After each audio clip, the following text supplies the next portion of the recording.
Donc bonjour. Le confinement, quelques questions. Comment tu le vis? Est-ce que ça se passe bien? Tu es pas tombé en dépression? Tu fais du sport, pas de sport? Raconte-nous un petit peu, Simon. Bah écoute, le confinement là, ça se passe très bien. Là on est. En fait, faut prendre le bon côté en fait de la chose.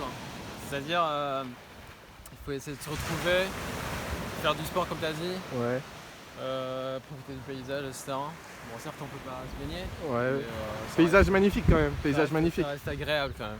Donc est-ce que tu te sens privilégié d'être là, comme ça, seul sur Terre, on va dire, dans un environnement aussi préservé, on va dire? Privilégié, oui, il faut le dire. Parce que Ouais. d'être dans un appartement, en banlieue parisien, c'est pas la même chose, on va dire. Voilà. Donc on est assez privilégié quand même. Mais voilà, donc.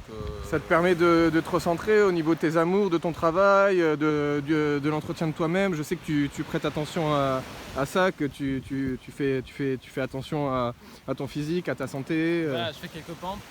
Je fais, Quelques pompes, pas mal quand même, non? Au vu 100 de... pompes par jour, on va dire. Ouais. Quelque chose comme ça. C'est bien de s'entretenir, on va dire. Pour bien attaquer en fait le travail après. Ouais, Donc voilà, d'accord. Et au niveau professionnel, tu en penses quoi de la situation économique de la France? Bah, je trouve que la France, ils sont à poil en fait devant le. Enfin, c'est un peu comme le tiers-monde en fait. Ouais, Pas de masque, ouais. pas de. Ouais, il y a eu beaucoup de réflexions dans ce sens. Les hôpitaux ils sont blindés, Tout enfin, à y a fait. pas de lits, etc. Ils sont saturés. Donc voilà. C'est vraiment. C'est vraiment complexe. C'est vrai que cette situation, bon, elle peut paraître quand même assez étrange pour un pays dit des grandes puissances, dit sixième puissance mondiale, dit etc. Bon, on peut trouver ça un peu étrange de se confiner et de vivre, Voilà. de vivre un peu C'est pour comme au Moyen-Âge en fait. Voilà, exactement. C'est un peu le Moyen-Âge, mais il veut pas le dire en fait, il se pose pas les, il se pose pas les bonnes questions en fait, tout simplement. Et des choses comme on nous cache, etc. On nous a dit que les masques servaient à rien. Ouais, ça c'est vrai, ouais. Là maintenant ils disent que voilà. D'ailleurs, il y a une Masques, enquête etc. Donc, de. tout Excuse-moi de te est, couper, mais il y a une enquête de Libération aussi, qui a, je crois, et de Mediapart justement sur les masques, sur le fait que finalement il y avait eu des mensonges, des choses enfin, ils disent la chose et son contraire parce qu'ils ont pas de masques, ils disent que les masques ça servait à rien. ouais, Ils ont dit, enfin la porte-parole du gouvernement. ouais. Et là aujourd'hui ils disent que voilà que c'est obligatoire les masques, etc. Donc c'est un mensonge. Quelque part c'est un mensonge d'État. Et tu penses qu'il va y avoir des répercussions? J'ai vu qu'il y avait des procès quand même, qu'il y avait pas mal de groupements qui avaient porté plainte au niveau du gouvernement, de leur gestion, de tout ça. Tu penses que ça va aboutir ou que ça va être enterré comme... La gestion c'est un peu. Enfin tout est caché en fait, c'est un peu la communication. On nous cache des choses en fait, c'est comme les tiers-mondes, en fait on nous cache des choses. Ouais, Mais c'est bien fait en fait, c'est bien enjolivé, etc. ouais. Voilà. C'est fait par la communication, etc. Mais On t'interdit de sortir parce qu'ils n'ont pas les moyens en fait de faire face en fait au virus. Mais on voit que dans les différents pays, ils ont quand même des stratégies différentes. On voit le Maroc qui a acheté de la chloroquine quand même Voilà. à des quantités extrêmes. On voit aussi Là, ils disent que la Trump qui veut... chloroquine, ça Comment? sert à rien parce qu'en fait les scientifiques, faut pas dire qu'ils sont corrompus, mais Il y a une certaine compétition entre eux. Il y a quoi? Comment dire, une espèce de guerre des clans, c'est ça que tu veux dire? Mais la science aujourd'hui elle est politisée aussi Ouais. malheureusement. Ouais. Donc, il y a une sorte de. Les scientifiques sont politisés en fait, ils sont entrés dans l'État, etc. Dans l'establishment. Donc si tu veux, il faut pas. Enfin, la médecine déjà c'est pas une science exacte. C'est pas comme les maths, les physiques, etc. Non, c'est pas une des science mathématiques, dure. exactement. Voilà, c'est pas une science dure. Donc on peut avoir des débats, etc. Mais en période de guerre, parce qu'on parle de guerre, etc. Donc il faut faire avec ce qu'on a. Tu penses qu'on est en guerre, toi, vraiment? Non. Oui ou non? C'est une pseudo-guerre, hein, c'est une guerre avec un inconnu. Tu penses pas que c'est plutôt une guerre économique là? Parce que là, ceux qui vont tirer vraiment les fruits de ce Covid. C'est la Chine. Ouais, C'est la Chine qui en tire profit en fait, parce que en fait, toutes les usines françaises on produit là-bas en fait. Ouais, Et du coup, il n'y a pas d'exportation. ouais. Donc les Chinois ils interdisent les exportations. Donc c'est les gagnants en fait de la guerre. Et ce confinement, ça t'a permis de. Je saute un peu du coq à l'âne, ça t'a permis de faire le point sur toi, de voir des nouvelles directions, d'entreprendre le monde différemment, ou ça t'a globalement rien changé?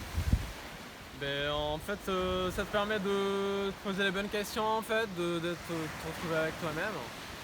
Mais après, c'est vrai qu'avec le temps, c'est dur en fait de vivre. Donc, Ouais. nous, on vit bien. Ouais, ouais, tout à fait, c'est vrai qu'on a de la chance, faut le dire. Mais voilà. Enfin, ça manque en fait d'aller dans les bars, de boire une bière, etc.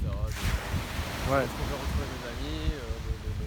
Et tu penses que les gens vont changer d'état d'esprit avec cette espèce d'enfermement forcé, qui vont être plus sympathiques, ou alors que la société vraiment va continuer comme elle a toujours été Ça va être encore, ça va être de pire en pire en fait, tout simplement parce que il y aura une. Tu m'as parlé de guerre économique. Ouais. Les gens ils ont Ouais. plus d'argent en fait. Exactement. Voilà. Avec le stress quotidien, ils doivent travailler encore plus en fait. Comme les bars sont fermés, etc. Donc il n'y a pas un moyen de se défouler. Mmh. Donc ça sert à rien de se déconfiner en fait quelque part si tout est fermé. Oui, Autant ouais, rester confiné. tout à fait. On est d'accord. Donc voilà, c'est un peu. C'est un peu particulier.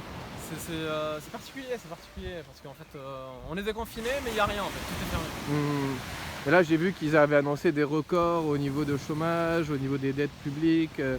Est-ce que ça va pas être une occasion pour les banques de commencer à tout racheter à tout va, à vil prix, voilà, ou est-ce que quelque part on va pas vers encore plus, et si tu veux, d'écart entre riches et pauvres, tu vois, est-ce que la classe moyenne va pas en souffrir justement avec les petits commerces qui n'auront pas forcément... Bien sûr, les TPE, les PME, ils vont, enfin il y en a qui ont posé les clés carrément en fait, Ouais.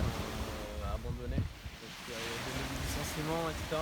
Donc ils ne peuvent pas se permettre de payer les employés et en même temps garder en fait leur chiffre d'affaires. Donc voilà, ils sont dans une situation précaire. Et pour un pays comme la France, tu penses que ça va engendrer quoi en fait, cette situation? Pour un pays comme la France, en fait, déjà la France elle est en crise en fait en ce moment, dans une crise sociale qui est très forte, notamment avec les banlieues qui respectent pas le confinement, etc. On l'a vu avec ce qui s'est passé à Paris. Et après je sais pas, en fait ça va être de pire en pire en fait, à mon avis. Ouais, on parle plus de chômage, exactement.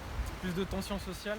Oui. Et parce qu'on parle là des tensions dans en banlieue, on parle des tensions avec les ex-gilets jaunes qui étaient quand même présents. On parle d'un contexte assez quand même difficile, avec des crédits qui pourraient peut-être ne pas être honorés, avec des gens qui consomment moins. Donc c'est vrai qu'on se demande un peu quelque part si on va pas vers quelque chose de vraiment difficile dans l'avenir. C'est quelque chose qui est difficile certes, mais voilà, il faut rester positif. Toi, tes conseils c'est quoi? C'est en gros, c'est dans cette période difficile, c'est quoi tes conseils? Mon conseil en fait c'est de sortir, tout simplement, hein. C'est de sortir, travailler, etc. comme les États-Unis. Mais bon, est-ce qu'on est capable de faire ça? Ouais. Voilà, c'est la question en fait, c'est de sortir. J'étais pour une sortie en fait, rapide du confinement. Parce que c'est pas la maladie qui va nous tuer, en fait c'est l'économie en fait. D'accord. Donc, et une dernière soit question. l'un, soit l'autre. Est-ce que l'entrepreneuriat pour toi est possible en France, ou est-ce qu'avec les charges, avec tout ce qu'un entrepreneur a à faire comme démarche et à payer, est-ce que c'est quand même possible d'entreprendre en France? Entreprendre en France c'est assez compliqué parce qu'il y a beaucoup d'impôts, il y a beaucoup de... Déjà là on parle de système hospitalier, en fait le premier système hospitalier en monde. Ouais. Des impôts de sécurité sociale, etc. Exactement. Et là ils me disent qu'il n'y a pas de vie, il y a pas de... on peut pas se soigner comme on veut, etc. Donc, où va en fait notre argent tout simplement. Donc voilà, c'est assez compliqué. Et tout ça, c'est assez contradictoire en fait, tout simplement. Et toi tu voudrais vraiment qu'il y ait une espèce d'enquête quand même pour voir comment est réparti l'argent, etc. Comme beaucoup de Français, hein, pour savoir justement mieux gérer un peu le pays, quelque part. L'argent en fait c'est les multinationales, etc. qui détiennent en fait le pouvoir financier. Vraiment. Mais voilà. Et le retour au peuple. Rien n'est nationalisé en fait. Et le retour au pouvoir au peuple, est-ce que tu y crois? Là il parle de nationalisation en fait.